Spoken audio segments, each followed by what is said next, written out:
శ్రీమహాగణాధిపతయే నమః. సరస్వత్యై నమః. శ్రీగురుభ్యో నమః. హరి ఓం. శ్రీ కైవల్యపదమ్ము చేరుటకునై చింతించెదన్ లోకరక్షైకారంభకు భక్తపాలన కళా సంరంభకున్ దానవోద్రేకస్తంభకు కేళిలోల విలసదృగ్జాల సంభూత నానాకంజాత భవాండ కుంభకు మహానందాంగనాడింభకున్. శ్రీకృష్ణ భగవానుని దివ్య చరణారవిందములకు శతసహస్రకోటి ప్రణామములు సమర్పిస్తూ పరమ పావనమై పుణ్యమైనటువంటిది భాగవతం. సమస్త పాపముల నుండి విముక్తి చెంది అఖండమైనటువంటి మోక్షమును కలిగిస్తుంది. వాటిలో కుచేలోపాఖ్యానం చెప్పుకుంటూ ఉన్నాం. కుచేలుడు శ్రీకృష్ణుని యొక్క బాల్యమిత్రుడు, సద్బ్రాహ్మణుడు, అభిమానధనుడు. దరిద్రంతో బాధపడుతూ కూడా ఒకరిని చేయి చాచినటువంటి వ్యక్తి. పిల్లలు బాధపడుతూ ఉంటే భార్య యొక్క ప్రేరేపణ చేత శ్రీకృష్ణ భగవానుడి దగ్గరకు వచ్చాడు. భార్య చినిగిపోయినటువంటి వస్త్రంలో అటుకులను మూటగట్టి పంపించింది. ద్వారకా నగరికి రాగానే శ్రీకృష్ణ భగవానుడు దగ్గరకు తీసుకొని కావులించుకొని ఉన్నతమైన ఆసనం మీద కూర్చోబెట్టి బంగారపు పళ్ళెంలో పాదములు ఉంచి తన భార్య నీళ్లు పోస్తూ ఉంటే బంగారపు చెంబుతో పాదములు కడిగి జలముతో శిరస్సున జల్లుకొని ఆనందించి కుశలమును అడిగి తన యొక్క బాల్య చేతిని అలా చేతు పట్టుకొని కుచేలుడు ఆనంద బాష్పమును రాలుతూ ఉండగా తాను బాల్యంలో జరిగినటువంటి ఘట్టాన్ని చెబుతున్నాడు పరమాత్మ. సాందీపుని ఆశ్రమంలో మన ఇద్దరం చదువుకుంటున్న రోజులలో మన గురుపత్ని కుచేల గుర్తున్నదా? ఆమె యొక్క ఆజ్ఞానుసారం అడవికి కట్టెలు తేవడానికి వెళ్ళాం. ఆ సమయంలో ఆకాశం మొత్తం మేఘావృతమైంది. పెద్ద పెద్ద ఉరుములు ఉరుముతూ గగనమంతా కారుమబ్బులు కమ్మినాయి. సుడిగాలులు మహావేగంతో వీచి వన్యమృగాలు నిలువ నీడ లేకుండా పోయినాయి. వర్షధారలు దిగ్గజాల తొండల వంటి పరిమాణంతో భూమిపై పడినాయి. ఆ వర్షాలు ఏనుగు తొండమంత ధారతో ధళ భూమి మీద పడినాయి. మెరుపులు మిరుమిట్లు గొలుపుతున్నాయి. సూర్యుడు అస్తమించాడు. వర్షం ఆగలేదు. చీకటి దట్టంగా ఆవహించింది. కంటికి ఏ వస్తువు కనబడటం లేదు. జడివానలు తడిసి ముద్దైనా గుర్తున్నదా కుచేల? తోవలు, డొంకలు, పల్లాలు ఎక్కడ ఉన్నదో, ఏది పల్లమో ఏది మెరకో తెలియకుండా నీరు మొత్తం ఆవహించిపోయింది. అప్పుడు మనం జాగ్రత్తగా ఒకరి చేయి పట్టుకొని ఒకళ్ళను తడుస్తూ గిలగిలలాడుతూ అరణ్యంలో సంచరించాం. ఆ రోజు రాత్రంతా మనస్సు కూడా వికాసాన్ని కోల్పోయింది. మనస్సు శరీరములన్నీ కంపించిపోయినాయి. తెల్లవారింది. పక్షుల కిలకిల రావాలు.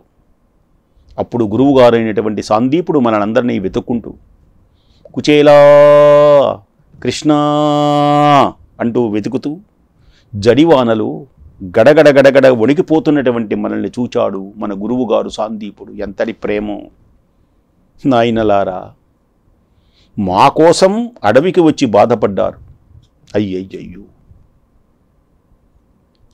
శిష్యులుగా మీ రుణం తీర్చుకున్నారు. మీరు గురుసేవ చేశారు. గురువు కోసం ఇంత కష్టపడ్డారు. ఇట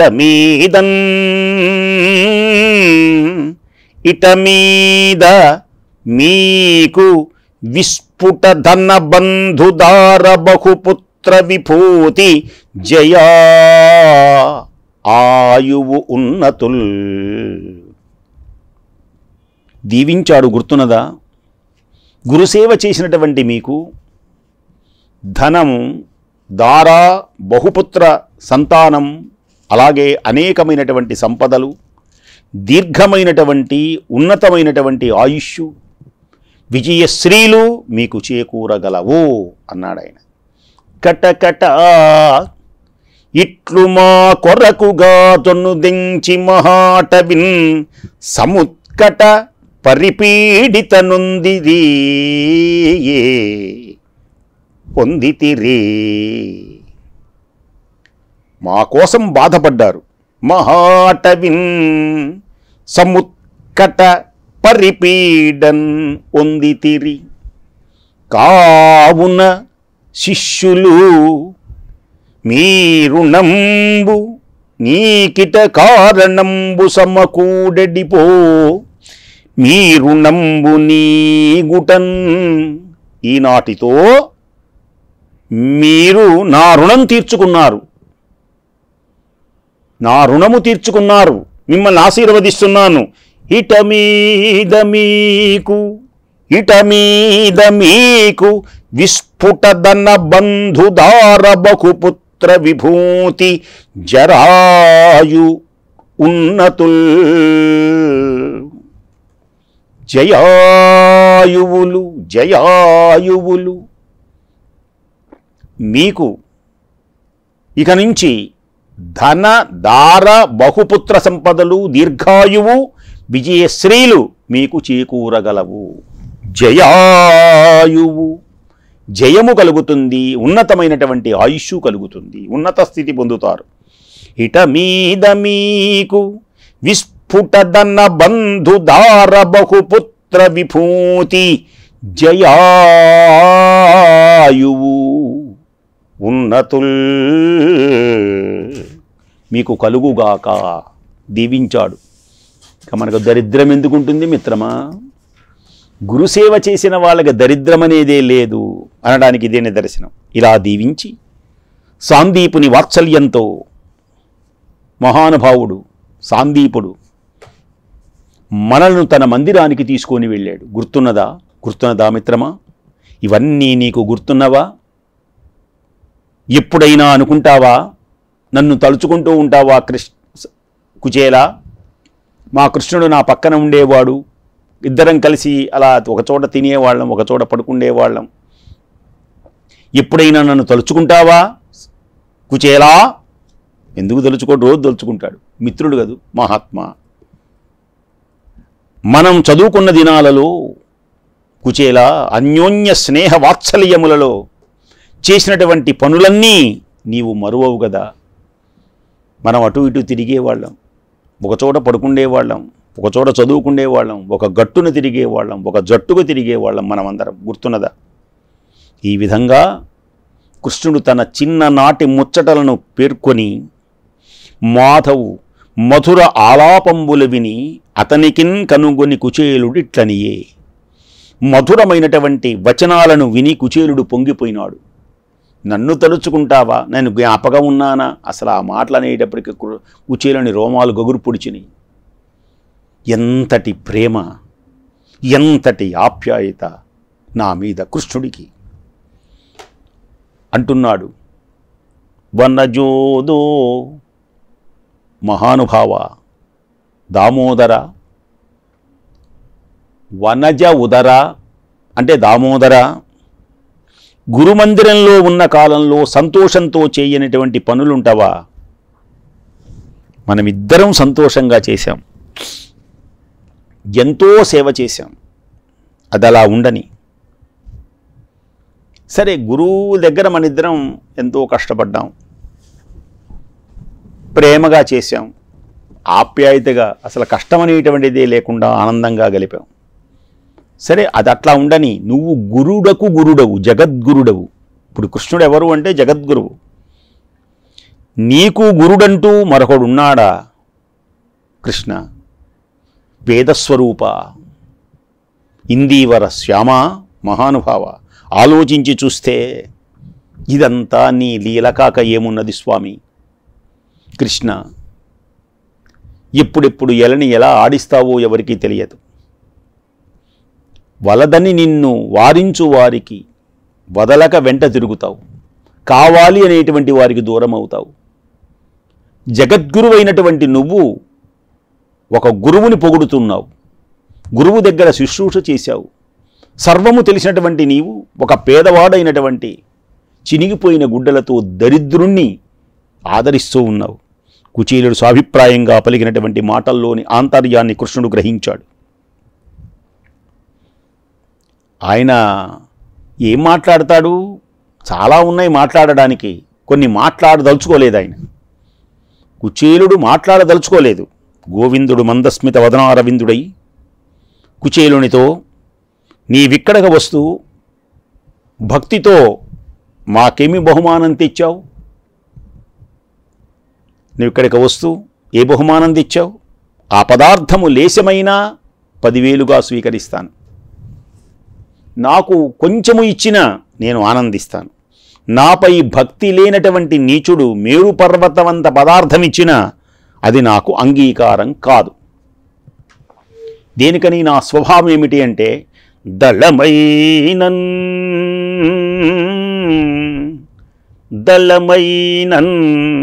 పుష్పమైనను ఫలమైనను సలిలమైనన్, దళమైన పుష్పమైనను ఫలమైనను సలిలమైనన్. ఇప్పుడు భగవంతుడే చెప్పాడు, భగవద్గీతలోనూ ఈయనే చెప్పాడు. పత్రం పుష్పం ఫలం తోయం యో మే భక్త్యా ప్రయచ్చతి. పత్రమైనను ఫలమైనను పుష్పమైనను చివరకు ఉదకమైనను భక్తితో సమర్పిస్తే నేను ఆనందంగా స్వీకరిస్తాను. కోరినటువంటి సంపదలు వాళ్ళకు కలిగిస్తాను. దళమైన పుష్పమైనను ఫలమైనను సలిలమైనన్, వాయని భక్తిన్ కొలిచిన జనులు అర్పించిన ఎలమిన్ రుచిరాన్నముగన నేను భుజింతున్. పత్రమైన పుష్పమైన జలమైన ఫలమైనా సరే నిశ్చలమైనటువంటి భక్తితో నాకు సమర్పిస్తే దాన్ని మధుర అన్నంగా భావించి నేను ఆరగిస్తాను, నేను సేవిస్తాను, నేను ఆనందంగా భుజిస్తాను. కృష్ణ పరమాత్మ అన్నాడు. ఏది? నాకు ఏ బహుమానం తెచ్చావో చెప్పు, అది లేశమైనా పర్వాలేదు. దేనికని? దళమైన పుష్పమైనను ఫలమైనను సలిలమైన, బాయని భక్తిన్ కొలిచిన జనులు అర్పించిన ఎలమిన్ రుచిరాన్నముగనే నేను భజింతున్. దామోదరుడు అలాగే ఆ వాక్కులకు కుచేలుడు సంతోషించాడు. తాను తెచ్చినటువంటి అటుకులను అర్పించలేక తల వంచుకున్నాడు. ఆ సన్నివేశం ఇక్కడ చూస్తే ఎలా ఉన్నది అంటే, పంచభక్ష పరవాణాలతో అసలు ఆ ఇల్లే మణిమయ సోపానాలతో అలంకరింపబడిన ఇల్లు. హంసతూలిక తల్పం మీద కూర్చోబెట్టాడు. ఈ ముక్కిపోయినటువంటి చినిగిపోయినటువంటి గుడ్డలు, అసలే సిగ్గు, ఇవన్నీ ఎలా మనసొప్పలేదు, మౌనంగా ఉన్నాడు. కుచేలుడు వచ్చినటువంటి కారణం అతనికి తెలుసు. స్వయంగా రాలా, అతనికి అడగటానికి మొహమాటం. నేను వచ్చి అడగాల? ఈ దరిద్రం నేను పూర్వజన్మ చేసుకున్నటువంటి పాపమై ఉంటుంది. పరమాత్మ అడగటం ఏమిటి? ఇలా భావిస్తాడాయన. కానీ ఈయన ఎందుకు వచ్చాడు? అసలు భార్య యొక్క ఒత్తిడి వల్ల వచ్చాడాయన. పూర్వజన్మలో ఇతడు ఐశ్వర్యం కోరి నన్ను సేవించలేదు. ఇతనికి ఎప్పుడు ఐశ్వర్యం కావాలి, భోగభాగ్యాలు కావాలి అతను అనుకోడు. మానవ జన్మ పరమార్థం ఏమిటి అంటే కైవల్యం, మోక్షం. ఈ ఐహికమైనటువంటి సంపదలన్నీ ఏదో అన్నీ విడిచిపెట్టేవే. ఇది ఆయన యొక్క దృఢమైనటువంటి సంకల్పం. అందుకని ఐశ్వర్యాలు, ఈ భోగభాగ్యాలు ఆయనకి ఇష్టం ఉండదు అసలు. కొందరంతే ఈ లోకంలో పరమాత్మ యందే మనస్సును నిలుపుతారు. ఇప్పుడు తన భార్య సంతోషం కోసం తన వద్దకు వచ్చాడు, కానీ తను ఈ సంపద కోసం రాలేదు. కాబట్టి అతను కోరకపోయినా ఇంద్రాదులకు సైతం లభించినటువంటి బహువిధములైనటువంటి సంపదల్ని ఈ క్షణమే ఆ కుచేలుడికి ఇవ్వాలి అని భగవంతుడు నిశ్చయించుకున్నాడు. జయ బలో కృష్ణ భగవానికి జయ. ఇంద్రాదులకు సైతం లభింపనటువంటి బహువిధములైనటువంటి సంపదల్ని ఈ క్షణమే ఇతనికి ఇవ్వాలని భగవంతుడు నిశ్చయించుకున్నాడు.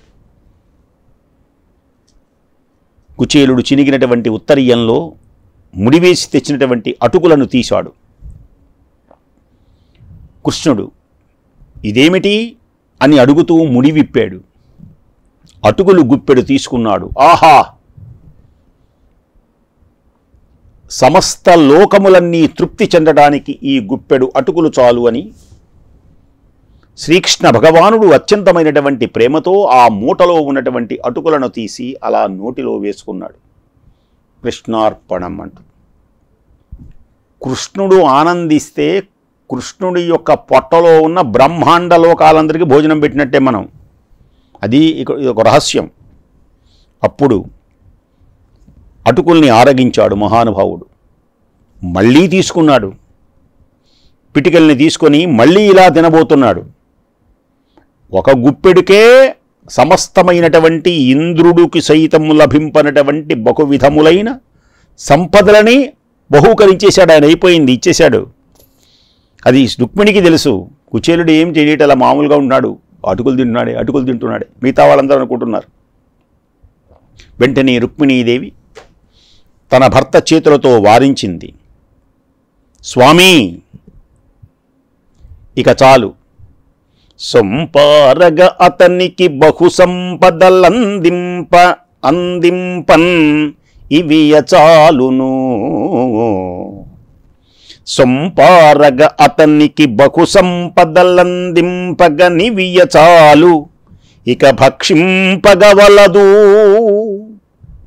స్వామి, ఇతనికి సకల సంపదలు అందించడానికి ఇందాక తిన్నది చాలు. ఇక మనమందరం కూడా మళ్ళీ అక్కడికి వెళ్ళిపోవాలి. ఇక మన సంపద కూడా ఏముండదు. ఇక భక్షించకండి అని వారించింది. ఒకటి చాలు, మొత్తం అక్కడ సంపద పెరిగిపోయింది. కుచేలుడు ఆ రాత్రి కృష్ణుని యొక్క మందిరంలో బహువిధములైనటువంటి విందులు ఆరగించాడు పరమాత్మ. ఇక భక్షించకండి అని ఎప్పుడైతే వారించిందో సరే ఆపాడు. కుచేలుడు ఆ రాత్రి కృష్ణుడు ఈ మందిరంలో మధురమైనటువంటి పదార్థాలు ఆరగించాడు. తింటున్నాడే కానీ నా పిల్లలందరూ పస్తున్నారే, నా పిల్లలందరూ బాధపడుతున్నారే, ఇవి తినడానికా నేను వచ్చింది అనుకొని బాధపడుతున్నాడు. అర్థమైంది పరమాత్మకి. మెత్తని పాన్పు మీద స్వర్గభోగాలు అనుభవించేటట్లు భావించాడు. తెల్లవారగానే అతడు కాలోచితమైనటువంటి కృత్యములు నిర్వహించుకున్నాడు. తెల్లవారు సమయం లేచాడు. ఆయన స్నాన సంధ్యానుష్ఠానాలు నగరికి బయలుదేరాడు. కుచేలుడు వెళుతూ కృష్ణుడు దర్శించిన ఆనందంతో నిండినటువంటి మనస్సుతో ఆహా ఆనంద పారవస్యం చెందాడు.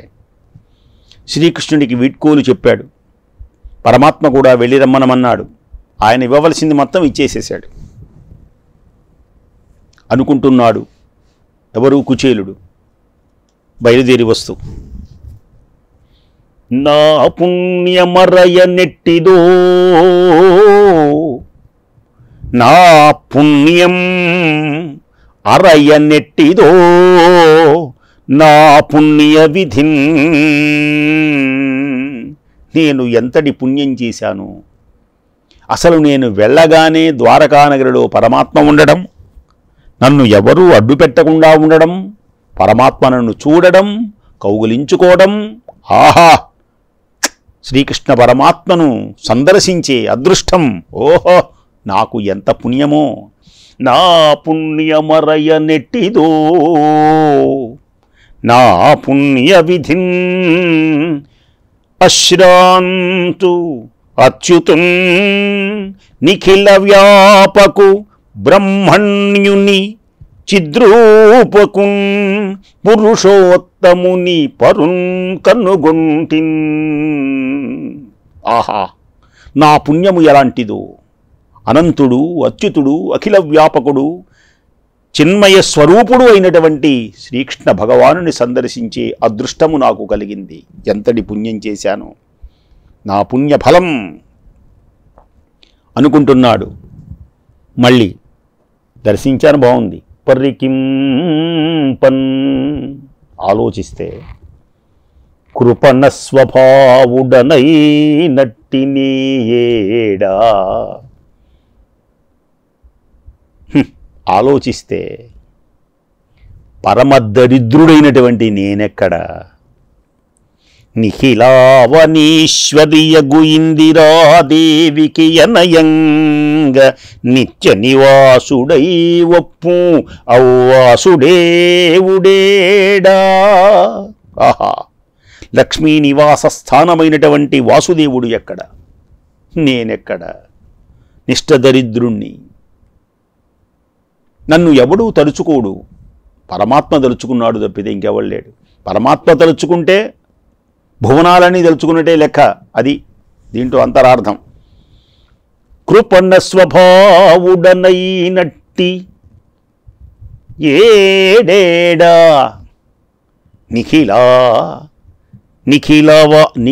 నిఖిలావనీశ్వరి నిఖిలావనీశ్వరియగు ఇందిరాదేవికి యనయంగ నిత్యవాసుడై ఒప్పు అవ్వాసుదేవుడేడా.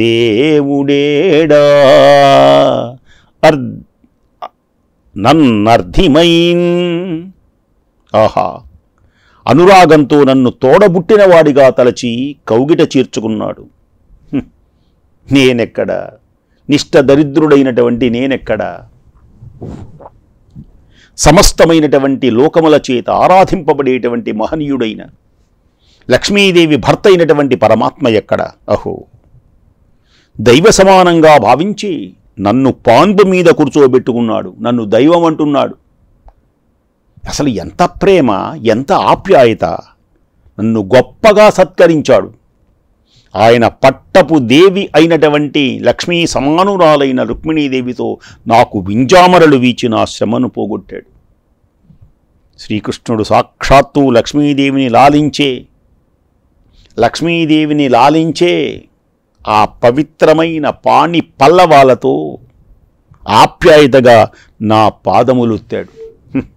ఏమి నా అదృష్టం, ఏమి ఆ సేవ! శ్రీకృష్ణుడు నన్ను ఈ రీతిగా సత్కరించాడు. బాగానే ఉన్నది. ఘనంబుగ విత్తమేమియున్ని నితరంగు కానబడే. నాకు ధనమేమీ ఇవ్వాలని ఆయన అనుకోలేదు. నేను అసలు వచ్చింది ధనం అడగమని చెప్పింది మా ఆవిడ. ఏమీ అడగల, నేను ఇవ్వాలి అని ఆయన అనుకోలే. ఓహో! దరిద్రుడు గనక సంపన్నుడైతే తన్ను సేవించడు గదా అని తలచాడేమో. బాధలు కలుగుతూ ఉంటే భగవంతుడిని రోజు తలుస్తాడు. ఎందుకు ఈ బాధలు కలిగినాయి, ఎందుకు ఈ బాధలు కలిగినాయి, నేను ఈ బాధలు పడలేని అనుకుంటుంటాడు పదే పదే. లేకపోతే ఆశ్రితుల జననం ఆశ్రితులైనటువంటి వారి యొక్క ఆర్తిని పోగొట్టేటువంటి అంబుజాక్షుడు, అపార కృపా సముద్రుడు నన్ను ఐశ్వర్యవంతునిగా చేయకుండా ఉంటాడా? ఆయన తలుచుకుంటే. నేను అడగలేదు, ఆయన ఇవ్వను లేదు. ఇస్తే వీడు నన్ను తలచడేమో అనుకున్నాడేమో అని ఆలోచిస్తూ నగరం చేరుకున్నాడు. తాను అడగలేదు కదా, అడగటానికి మనసొప్పదు, అసలు ఆయన స్వభావమే అది. కానీ పరమాత్మ ఏమన్నాడైనా? గురుసేవ చేశావు, ఒక గంభీరమైనటువంటి ఒక మాట మాట్లాడాడు ఆయన. గురువుగారు దీవించాడు, గుర్తున్నదా అన్నాడు.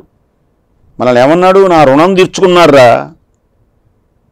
మీరు గురుసేవ చేసినటువంటి మీరు ఇట మీకున్ విస్ఫుటదన బంధుదార బహుపుత్ర విభూతి జయాయువులు ఉన్నతుల్.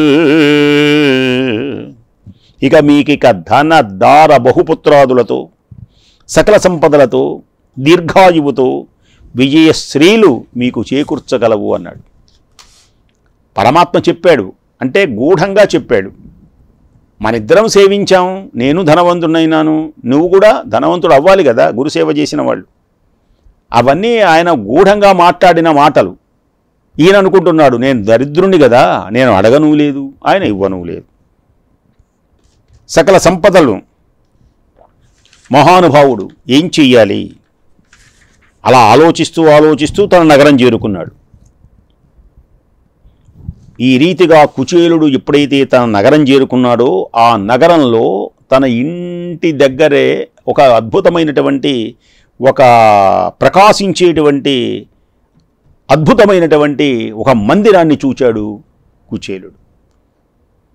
ఆనంద పారవస్యంతో పరమాత్మని అనుగ్రహాన్ని పొందుతున్నటువంటి కుచేలుని యొక్క దివ్య ఉపాఖ్యానాన్ని మీరు విన్నట్లయితే దరిద్రం పోయి సకల సంపదలతో మీరందరూ వర్ధిల్లాలి అని కోరుకుంటూ మరల రేపు ఇదే సమయమునకు మనం విందాం. స్వస్తి.